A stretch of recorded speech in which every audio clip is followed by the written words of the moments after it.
Dave Portnoy still doesn't get it. That's my take. So the question this week is, what is Black Brandon and Willie Colon and other people of color at Barstool going to do about the issue of race?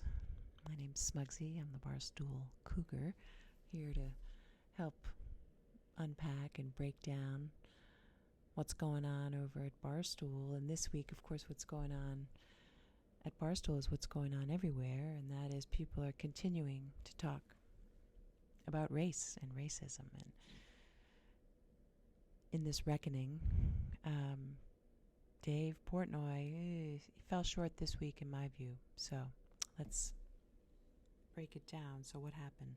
Well, there was the rundown from 2016 that showed on a video Dave Portnoy, El Presidente, using the N-word in singing a rap song and making bigoted statements about Colin Kaepernick and the color of his skin, and connecting his looks and his skin and Arabic looking features to being a terrorist. So there was this video that anyone could reasonably describe as racist because it used the N-word and stereotyped Colin Kaepernick as being a terrorist because of the color of his skin. So that video comes forward, and the small handful of minorities at Barstool Sports rise to the occasion, get together, feels, I think, probably some pressure, right, to defend, explain, describe racism in America, no small task, and sort of come to grips with their own feelings in public, which they did remarkably well. And in a podcast, the Two Bigs podcast, that was titled The Minority Report, and using an acronym that made out the N-word. It was like, now it's gonna get extremely real. So this podcast with the acronym of the N-word is broadcast on Barstool Sports. There's some banter on Twitter between Dave Portnoy and Black Brandon about it, and Dave is just, fucking bullshit that anyone has the audacity to accuse him of being racist. And he is quoted sort of very confidently, it's like, I know I'm not a racist. And Dave Portnoy said, and if you believe that I'm racist, you shouldn't work at Barstool Sports. So, that's kind of puts people a little bit in a box. So, first of all, like, Dave Portnoy, what the fuck do you think racism is if it's not stereotyping people on the basis of the color of their skin? And, inference would be their race. Like, come on.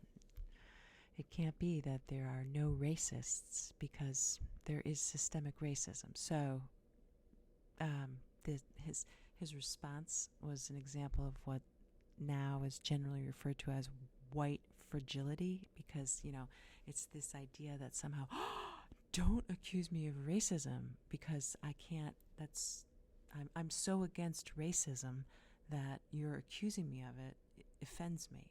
So here we are. Dave feeling offended by being accused or suggested that he may be racist, instead of maybe thinking, let's see, I run a company that is primarily employed by white people, primarily listened to by a white audience, has a reputation of catering to, privileged white people, and also allow on my platform kind of a, hate monger, Kirk Minahan, who's, I hate Lin-Manuel, I hate Joy Reid, I hate Candace Owens, I hate Jamel Hill, I hate, Bubba Wallace, ranting about there's, so, Dave fell down and then weaponized his privilege by threatening people at Barstool. So Brandon and Willie Colon are probably like, fuck, we want the opportunity, right? We want the opportunity to use the platform at Barstool Sports to express ourselves and to show America the different, a different perspective. And so they don't want to, get fired or have to quit. But at the same time, it's been made pretty clear that, like, if you think that Dave Portnoy's racist, then you have no place at Barstool Sports. So can you imagine if you expressed that you think he's racist? It seems to me you're in a little bit of a box there if you want to. So that's going to be an interesting conundrum. Hopefully Dave can, maybe be the man that he portrays in his social media persona as being this rugged, individual, this icon of American business, the American dream incarnate, right? Like, maybe he can dig a little deeper and explore maybe the unconscious bias that might be present in that brain of his that immediately associates brown-skinned people with terrorists, because, the facts are that the majority, almost all of domestic terrorists are white.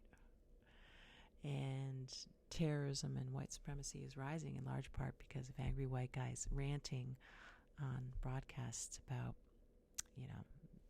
feeling that they're victims of cancel culture. So, you just sort of look to the Herc Minahan show and you wonder, okay, so Dave, you said racist things, you're in denial about there being the possibility of race, and you have given license to somebody who's clearly perpetuating the racist nuances at Barstool's. So a little bit of a conundrum there for Black Brandon and Willie. I think they'll navigate it, thread the needle, as they say. And then, it won't be long before they have to, if you're gonna tackle race, you got to go and face the patriarchy, right? So maybe Dave and maybe Willie and Brandon, will have to come to reckon with that too. We'll see. So if and when they do, you can count on me, Smugsy the Barstool Cougar, to provide, fair and balanced analysis. And until next time, this is Smugsy, Barstool Cougar, signing off. I hope you'll subscribe to the show. Follow me on Twitter at Smugsy Girl. Take care.